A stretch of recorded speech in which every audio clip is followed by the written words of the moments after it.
छोरीको छोरा कान्छो हाम्रो हजुरआमा दिवंगत हुनुभएको छ। हजुरआमा हुँदा मामा घर छुट्टै रमाइलो थियो। आज मामा घर नहुँदाखेरि मामा घर हजुरआमा नहुँदाखेरि एकदम असिलो सुनसान शून्य महसुस भइरहेछ। हेलो हजुरहरूलाई मेरो भिडियोमा स्वागत छ। आज हजुरआमा बित्नु भएको छैठौँ। मैले हिजो 5औं दिनमा भिडियो खिच्न नै भ्याइन। यति धेरै पाहुनाहरू आउनुभएको भेट्नको लागि त्यो भिडियो खिच्ने चाहिँ टाइम नै मिलेन कि, त्यही भएर मैले हिजो भिडियो खिच्न पाइनँ। आज चाहिँ बनाउँछु, जसरी भए पनि एकछिन चाहिँ म भिडियो खिच्छु भनेर लागिरहेको छु। अर्को हामीलाई चाहिँ समस्यामाथि समस्या आइपऱ्यो कि यहाँ यति मेन पावर चाहिएको छ।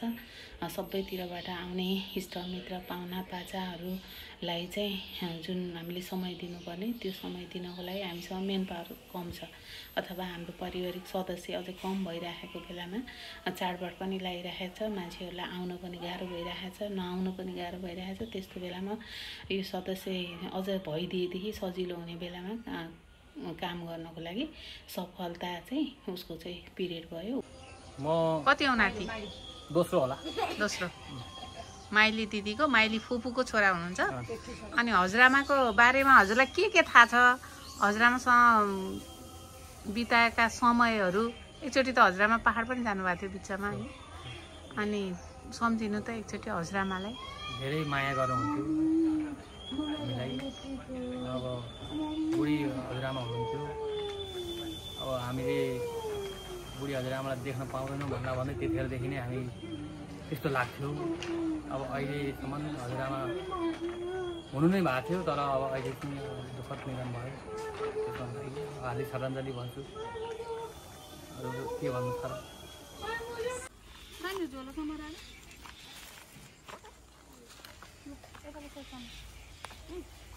सानो कहाँ गएको समाज होला। मोमो र म फुल टिप्छौँ ल। फुल पनि त्यस्तो बाक्लो छैन, माथि छ। मच्छडको घारी यो धानबारीको कुनामा रहेछ। म त माथि नै होला भनेको। माथि त सबै टिप्टा पारेर लैसक्यो। फुल टिप्न आएको देखेर यी पछि लाएर यो पुच्छर जस्तो यो अप्ठ्यारो बाटोमा यिनीहरूलाई अहिले किन आउनु पर्यो त? यहाँ टपक्क घरमा नबसेर लड्दै पढ्दै आएको के फेरि। ल आऊ सानो आऊ, आऊ बिस्तारै आऊ। सङ्घर्ष गर। ए नधकाल न। उठ बेबी, उठ उठाइदेऊ। अहिले यिनीहरू चुप्पो लगाएर घर बसेर भइहाल्थ्यो नि, दुध खाएर लिटो खाएर। यिनलाई किन आउनु पर्ने? सक्षम तिमी सेन्डो मात्रै लाएर आहा, मच्छर टोक्यो भने मेरो दोष छैन। हस् ल, अब नुनु गरेपछि फुल कसरी टिप्ने? फुल कसरी टिप्ने? काले के गर्न आएको? फुल टिप्न भन न, भन न। टिप्देऊ, ल्याउ यो झोलामा राख। Good, very good. भेट्दैन अब यस्ता मान्छे पुच्छर लाएर न आफूले काम गर्नु न काम गर्नेलाई गर्न दिनु है। यो मच्छडको घारीमा त्यो चिप्लो बाटो किन जानु पर्थ्यो? अहिले खुरुक्क घर नबसेर अब कहाँ जाने? हामी फर्क्यौँ फुल टिप्न नदिएर। यिनीहरूले फुल पनि सक्यो। यहाँ बोटहरूमा पनि फुल छैन, फुल सबै टिपेर भ्याइसक्यो। जाँदैछु, कोही छैन, चक्कमान्न छ अहिले त। बुवाहरू पनि गइसक्नु भयो ढिकुरो पूजा गर्नको लागि। ओ यो मान्छे यता पनि आइपुग्यो फेरि। ओ मान्छे यता हो, त्यो पानी नखेला है। ल हेर अब सुरु भयो पानी खेल्न। गरेको त्यहाँ अघि बेबीले छमछम गर्ने रे तिम्रो छोरा। के खाने तिमी आज? पानी खाने? ल भित्र जाऊ पानी खान। ल कुन जुस खाने? ब्लू कलरको जुस हुँदैन खानलाई। के चाहिँ खाने हुन्न? अबे आयो माया निर्मला बहिनीजीले यस्तो राम्रो माला बनाउनुहुन्छ। अब एकैछिनमा, तर फुल थोरै पुगिरहेको होइन। फुल खोज्न संस्कृति बहिनी गएकी छ, ल्याएर चाहिँ एउटा राम्रो माला बनाएर लगाइदिनुपर्छ हजुरआमालाई भनेर सबैजना लागि परेको छ। माला लगाइदिएपछि हजुर फोटो यति राम्रो देख्यो। आज 6औं दिन।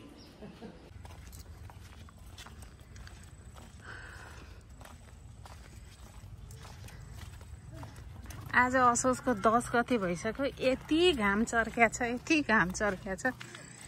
यो गर्मी कति हो, यो सकिने बेलाको गर्मी होला। हामी चाहिँ यसरी हिँडेर शशी बहिनीको घरमा जाँदैछौँ। सफु, म, शशी बहिनी उता जाँदैछौँ। यो मान्छे बितेको घरमा चाहिँ पिरियड भएको मान्छे बस्न नमिल्ने कारणले हामी उसलाई पुर्याउन जाँदैछौँ। यहाँ पनि हिलो छ, अब जाने कसरी? यतापट्टि होला। हामी उतैबाट गएको थियौँ अस्ति। यहाँबाट यो साइडबाट हिँड ल।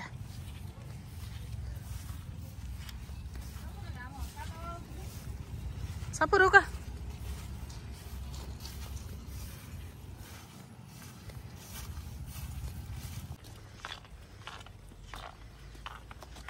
ब्याग बोकेपछि आफ्नो सामानहरू राख्न पाइयो नि त।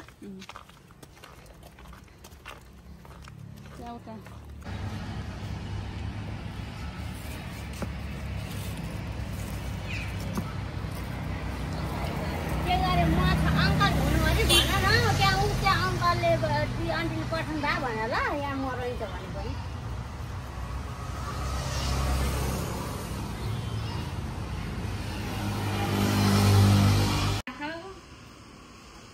शशी बहिनीको घर भित्र इन्ट्री गर्ने ठाउँ यस्तो छ। ल अब हामी चाहिँ सफलतालाई त्यहाँभित्र राखेर कोठामा राखेर जाँदैछौँ। यस्तो राम्रो प्लान्ट रहेछ। यो हाँगा भए चाहिँ सर्छ। ल जाने बेला लैजानुपर्छ होला।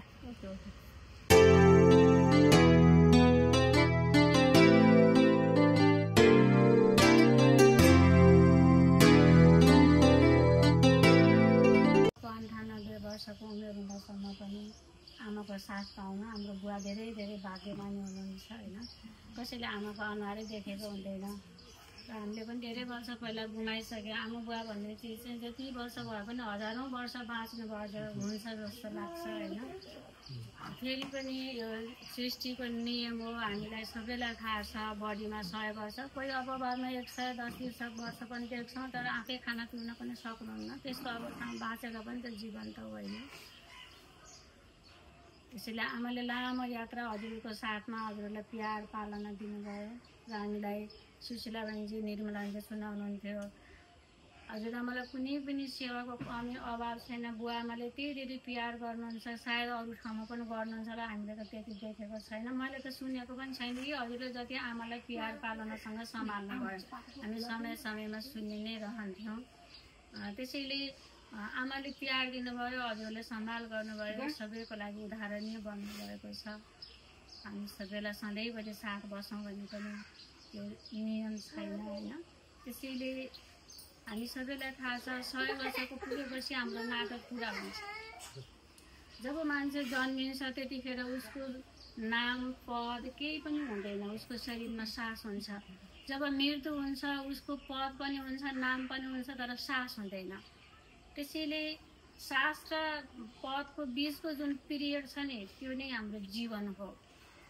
जीवनमा दुःख सुख निन्दा स्तुति मान अपमान उकालो ओह्रालो सबै प्रकारको अनुभव गर्छौँ। त्यो संसारमा आएर सबै कुरा अनुभव नगरिकन को फर्केको होला? कोही फर्किनु भएको छैन। रामले पनि भन्नुहुन्थ्यो अरे कि शिवले त एकपटकमा चाहिँ 20 पिउनु भयो र रामको जीवनमा भोलि राज्याभिषेक गर्नु छ, आज क्यान्सल भयो। भोलि जङ्गल जाने, फेरि आयो, फेरि सीतालाई अग्नि परिचय, फेरि सीतालाई राज्यमा राख्यो भने फेरि पनि बेचैन। तब त्यतिखेर भन्नुभयो शङ्करले त एकपटक मात्रै 20 पिउनु भयो, मैले त जीवनमा कति पटक 20 पिउनुपर्छ।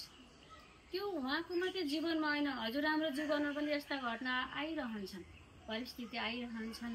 तर हामीभित्र एउटा मनोबल हुनुपर्छ।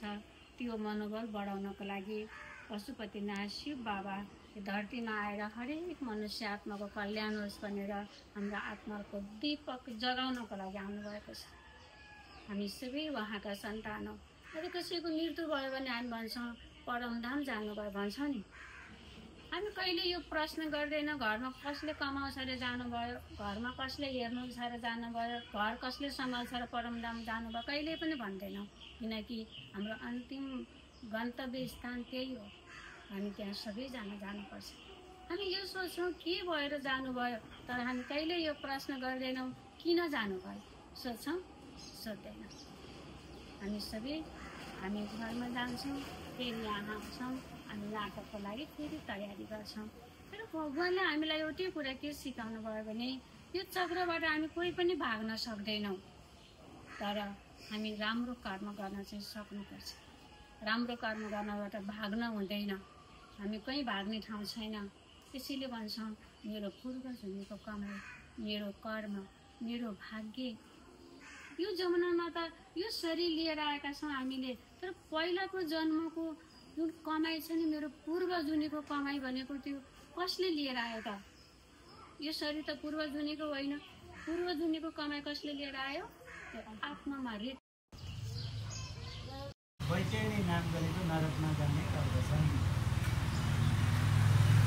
जो ऋण लिएर तिर्दैन ती पनि बैतरणी नाम गरेको नरकमा जाने गर्दछन्। जो विश्वासघाती भनेको त्यो व्यक्ति असाध्यै सज्जन हुन्छ, एकदमै भलादमी हुन्छ, एकदमै मिठो कुरा गर्दछ, तर त्यसको उद्देश्य चाहिँ अलिक फरक हुन्छ। उसलाई विश्वासमा लिन्छ, पूर्ण विश्वासी भइसकेपछि अनि उसलाई विश्वासघात गर्दछ। त्यस्ता विश्वासघातीहरूलाई पनि बैतरणी नामको नरकमा हालिन्छ। त्यसै गरी सविषान्येव मादक, कसैलाई विषपान गराएर मार्दछन् भनेदेखि त्यस्तालाई पनि बैतरणी नामहरूको नरकमा लगेर हालिन्छ। दोषग्राही गुणसागी गुण वत्सु संवत्सरा, कुनै सज्जन व्यक्ति छ, असाध्यै भलादमी छ, सज्जन छ, तर त्यो सज्जन व्यक्तिलाई, भलादमी व्यक्तिलाई कसैले आफ्नो फाइदा उठाउनका निमित्त उसलाई कुनै दोष लगाएर पीडा दिन्छ भनेदेखि त्यस्तालाई पनि बैतरणी नाम गरेको नरकमा लगेर हालिन्छ। जुन व्यक्ति नीचानुरागीन, नीच भनेको नराम्रो कर्म गर्ने, त्यो को भन्दाखेरि जो पनि हुन सक्दछ। आफ्नो दाइ हुन सक्लान्, आफ्नो भाइ होलान्, आफ्नो दिदीबहिनी होलान्, आफ्ना काका होलान्, जोसुकै होन्, यदि नराम्रो कर्म गर्ने व्यक्ति छन् भनेदेखि त्यस्ता व्यक्तिसँग जो अनुराग भनेको प्रेम गर्दछन्, माया गर्दछन् भनेदेखि त्यस्ता माया गर्ने व्यक्ति पनि बैतरणी नरकमा लगेर तिनलाई पनि हालिन्छ। हजुरले सुन्नुभएको थियो नि, अघि उहाँ बहिनीले भन्नुभएको सुन्नुभएको थियो, त्यो चाहिँ सत्सङ्ग थियो, त्यसलाई सत्सङ्ग भनेर भनिन्छ। त्यस्ता सत्सङ्गबाट जो विमुख भएका छन्, जो सत्सङ्ग सुन्न चाहँदैनन् र सत्सङ्गमा कोही गएका छन् भनेदेखि त्यहाँ जानु हुँदैन, तिनीहरूले भने सुन्नु हुँदैन भनेर जसले सत्सङ्गको विरोध गर्दछन् त्यस्ता जनलाई पनि बैतरणी नाम गरेको नरकमा लगेर हालिन्छ। सज्जनलाई भनेको त्यो चाहिँ पुरुषलाई नै भने हुन्छ, महिलालाई नै भने हुन्छ। शास्त्रमा चाहिँ के हुन्छ, मानवको लागि भने हुन्छ। यो शास्त्र कसको लागि भने भन्दा मान्छेको लागि। संसारमा वेदले भन्दछ कति जीवहरू छन् भन्दाखेरि 84 लाख। कति छन्? सास फेर्ने जीवहरू 84 लाख होला छन्। 84 लाख। त्यो 84 लाख जीवहरूमा 83,79,999ले नपकाइकन खान्छन्। ती कसैले पनि पकाएर खाँदैनन्, नपकाइकन खान्छन्। त्यसमा नुन पनि हाल्दैनन्, खोर्सानी पनि हाल्दैनन्, तेल पनि हाल्दैनन्, केही पनि हाल्दैनन्। हजुर 83,79,999। बाँकी एउटा बाँकी छ, जो चाहिँ हामी मान्छे पकाएर खाने भनेको मान्छेले मात्रै हो, अरूले पकाएर खाँदैन। अरू सबैले काँचै खान्छ, हामीभन्दा बलिया छन्। जङ्गली हात्ती भएर जन्मने गर्दछन्। जो ब्राह्मण बाहिरबाट चाहिँ असाध्यै मिठा कुरा गर्दछन्। मिठा के सुन्दाखेरि आनन्द लाग्ने कुरा गर्नुहुन्छ, तर अन्तर्दुष्ट भित्र चाहिँ असाध्यै दुष्ट हुनुहुन्छ। त्यसैलाई अन्तर्दुष्ट भन्दो रहेछ। त्यस्ता जनहरू, त्यस्ता ब्राह्मणहरू दुष्ट जन्ममा बकह भनेको बकुलो भएर जन्मने गर्दछन्। अर्काको घरमा जुन ब्राह्मण, अर्काको घरमा ब्राह्मण भएर अर्काको घरमा नबोलाइकन खाना खान्छ, बोलाएको थिएन, ट्याक्कलाई पाक्या रहेछ, गुरुबा आउनुभयो, ल बसौँ भनेर भने ल बसौँ ल खाने बेला नि भएको थियो भनेर जो बसे भनेदेखि त्यस्ता ब्राह्मणहरू दोस्रो जन्ममा गाउँको सुँगुर भएर जन्मने गर्दछ। आज 6 दिन भएकोले त्यति धेरै मान्छे चाहिँ आउनु भएन। अब हिजो 5 दिनमा जति आज आउनु भएन, सायद भोलि 7 दिनमा र 9 दिनमा धेरै हुनुहुनेछ। हामीलाई अलिक वर्कलोड चाहिँ त्यति बेला पर्छ। घरमा अत्यधिक काम भएको, तर मेन पावर चाहिँ बिस्तारै घट्दै गएको कारणले हामीलाई चाहिँ थोरै दुःख पनि भइरहेको छ। आज चाहिँ सफलतालाई हामीले उता शशीको घरमा पुर्याएर आयौँ। मिन्स भएको मान्छे चाहिँ बस्नु नहुने रहेछ। अनि त्यसपछि सफलताको सरलासँग भेट गराइदिएपछि उनीहरू दुईटी खुसी भए। सरलालाई पनि सुत्केर परेको कारणले ऊ आउन मिलिरहेको थिएन, ऊ एकदम एक्लै पीडित भएर बसिरहेको थियो भने सफलता गएपछि उसलाई थोरै राहत पनि भएको छ। आज ऋषभ पनि आयो। ऋषभ आएपछि अब हामीलाई काममा चाहिँ थोरै सहयोग हुन्छ। बजार जाने, यताउति काम गर्न हामीलाई उसले धेरै सपोर्ट गर्छ। र आजको भिडियोबाट चाहिँ म अब बिदा माग्न चाहन्छु। हस्त नमस्ते, भोलि भेटौँ। दुःख परेको बेलामा पनि खुसीको एउटा सानो खुसीको कुरा छ। मलाई चाहिँ ऋषभले काठमाडौँबाट यति धेरै आर्टको सामान ल्याइदिएछ। म चाहिँ खुसी भएको छु। हजुरआमा जाने त जानु भइसक्यो, त्यो आफ्नो ठाउँमा छ, त्यो दुःख पीडा आफ्नो ठाउँमा छ भनेदेखि आर्टको सामान पाउँदाखेरि चाहिँ म खुसी भएको छु।